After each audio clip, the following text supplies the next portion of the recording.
Well, joining me now is the Prime Minister Jacinda Ardern. Kia ora, good evening, Prime Minister.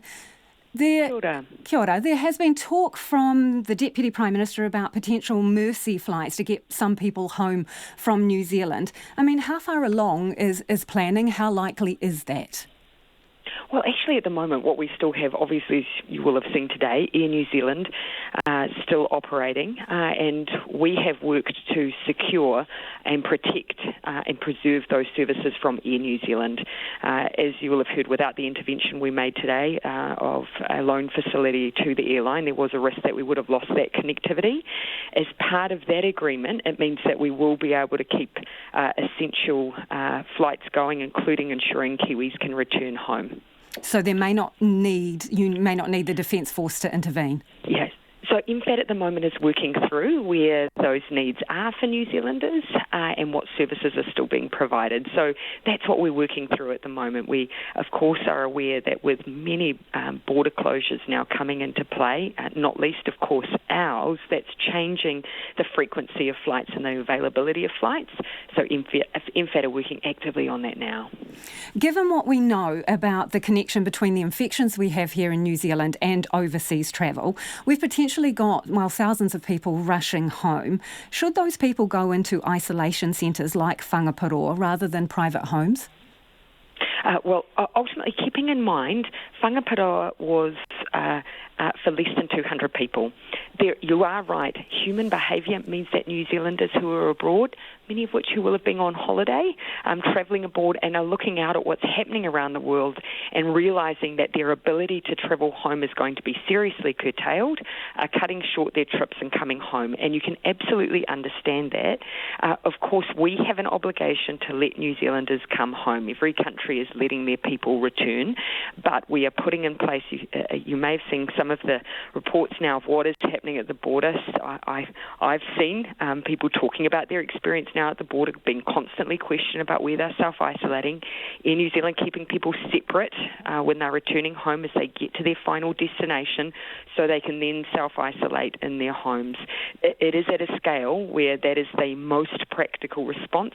We're then checking on them, and we're even doing spot checks using the police to make sure that that's where they are. So Auckland Council today announcing that it's closing a number of facilities, libraries, gyms, rec centres, museum is closing, and Auckland University is having no face-to-face classes next week. Are we in essence moving to a lockdown situation by basically having a sinking lid on the places that people can go? So we've given guidance, which those individual institutions are now looking at and saying, can we meet the expectations of the Ministry of Health in the current situation we're in right now? So basically what the Ministry of Health said, yes, we basically put in a ceiling at 100 for gatherings, but here's the things you need to think about. And they included, if you needed to contact trace people who had come through your doors, can you do so? Can you keep people socially distanced when they're at your venues? Can you minimise that? And so organisations are making those decisions themselves. Like Te Papa, for instance, their view was people come in groups.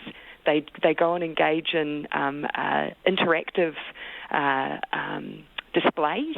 There's a lot of contact between people. They didn't feel they could fulfil that advice. And so that's why we're seeing these decisions being made by those institutions. Do you see a time, though, when everyone barring emergency and essential services may have to stay at home for a period of time? Shelter in place, as the Americans have called it. Yep, and that, of course, depends where we are at, and this is where we've been acting a little bit differently to other countries. Most countries have moved after the effect. We've tried to be very preemptive, whereas some countries have had community transmission when they've moved on borders. We moved before that. Some have had community transmission when they've moved on mass gatherings. We've gone before that. We've tried to stay ahead of what might happen with our cases. We will keep looking to do that. So I really want to implore people, be prepared to work from home. Be prepared to cancel non-essential travel. When we're in the position to have to do that, we will give very strong advice on that. But in the meantime, be prepared. So are you planning for the possibility of even regional shutdowns, different parts of New Zealand having to be closed off at certain points? If we move into a phase of where we've got outbreaks in different parts of New Zealand, we should all be prepared for that. But we do have the ability to respond regionally. So that might, if we have community outbreaks in different parts of the country, then you might see an escalation to that kind of response. But continue to seek the advice and listen to the advice of what's coming through from the Ministry of Health and from the government, because we will give word when that's required. In the meantime, I'm just asking for everyone to be prepared.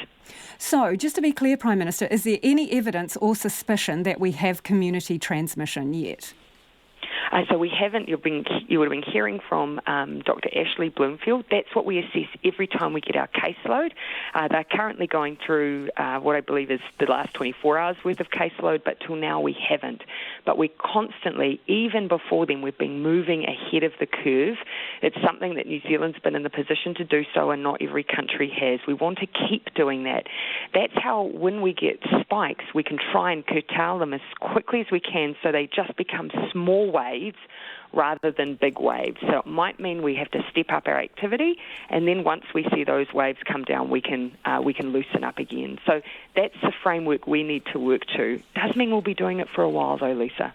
So obviously people will have heard what you have said about schools, but they'll be wondering again how schools can remain open with all these, criteria about how far you should stay away from people, and with other big institutions closing. What is the difference? Why not shut schools now? There's a couple of different things that we have to consider with schools. So actually the model that we're taking with mass gatherings and for trying to get ahead of any outbreaks is the same model that's been used in countries that have been pretty successful in managing Covid-19. That is, to date, Singapore, Hong Kong, Taiwan.